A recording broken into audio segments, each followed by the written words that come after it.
Good afternoon. My name is Arnold Britto. I'm an author, a debut author, I must say, of my book. It's called The Second Half Stories of Soccer, Courage, and Soulful Comebacks. So you would wonder when you hear about a, uh, a storyline like this, which has soccer, courage, and comebacks. Uh, I've been in sales and business development for a tech company. And I've been in this business for over 27 years. I've chased success, I've chased milestones, and I think I have been on the winning side for most of the period, right? For most of that time. Yet sometimes I used to wonder what is that discomfort that I feel with it? Everything is, hunky dory on the outside, but inside there's a little bit, something is off. Have any of you felt like that? Okay, I see a lot of you have gone through that. I couldn't pinpoint my finger and say what that discomfort was all about. Was it failure? Was it confusion? Probably not. And then I went back into my teenage years and remembered the great opportunities that I got while playing soccer. I did play semi-pro in the leagues in Mumbai, in India, during my teenage days and also early youth. And I was really good at it, right?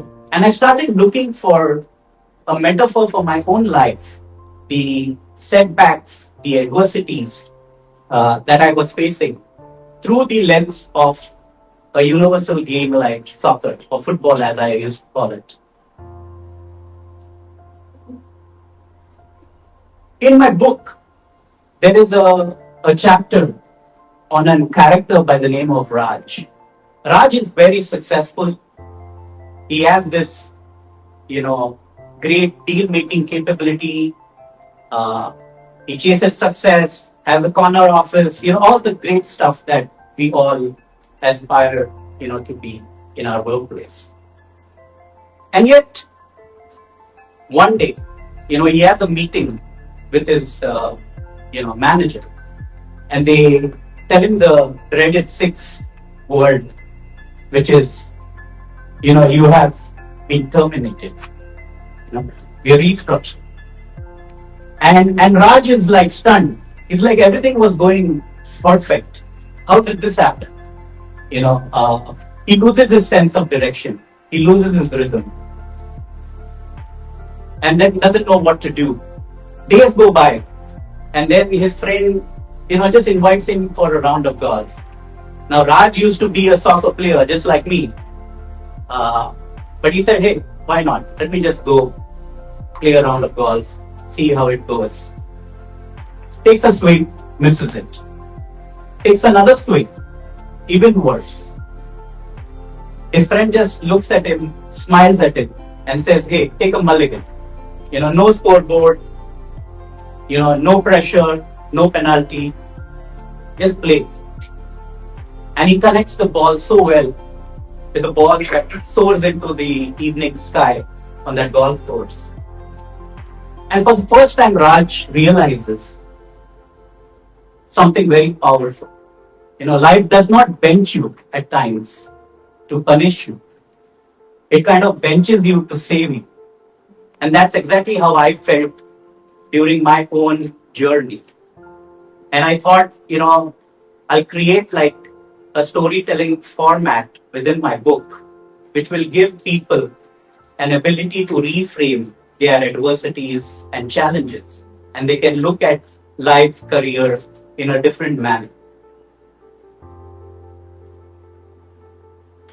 So, I created this whole concept of the second half where I'm now saying through my storytelling that the first half is focused on how we play to the galleries. We try to, chase validation, success, and whatever that is visible, not what that matters. The real challenge occurs when we go goal down at times, which means, either a loss of a relationship, a loss of a life of a loved one. It could be a loss of a job, like we are seeing these days happen, not only in the technology world, everywhere, left, right, and center. So how do we bounce back? So I devised a plan that I'll create this whole situation of life being as a second half, that we are at half time and we are trying to reflect. Each of these stories that you will see in my book, they have a story followed by a reflection piece, and it has some journal prompts which allows the readers to kind of look at it and try and apply it to their own lives. For me, three questions I always ask. These I call as, my three halftime questions. Why am I chasing anything, right? Is it success? Is it validation? What am I avoiding? Is it a health situation? Is it a truth that I know? Is it a decision that I need to make, but I'm not, kind of taking it? We just keep running. Unless life stops you, we just keep running. And I wanted a way for us to reframe that. And my last question was like, if I don't look at the scoreboard, what should I do? Because, I'm doing everything for the scoreboard. Like in the eyes of the world, I'm winning, but internally, I'm not content. I'm not happy. I feel something's off. So for me, everything came from there, and that's how the book was born. And I'm hoping to, take the book to as many people as possible. I heard other authors talk about, legacy making. I want that shift to happen from the first half to the second. I go from performance to, presence. I go from momentum to meaning.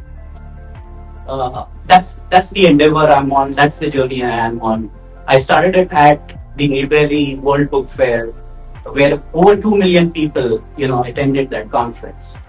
And then I've been, going around both India and the US to universities, talking to kids and students, and trying and mentoring them in the right direction of what's important, how not to, wrap your identity around the outcomes, how to look at life with a different lens. And it could be any sport. I mean, I chose soccer because I love soccer.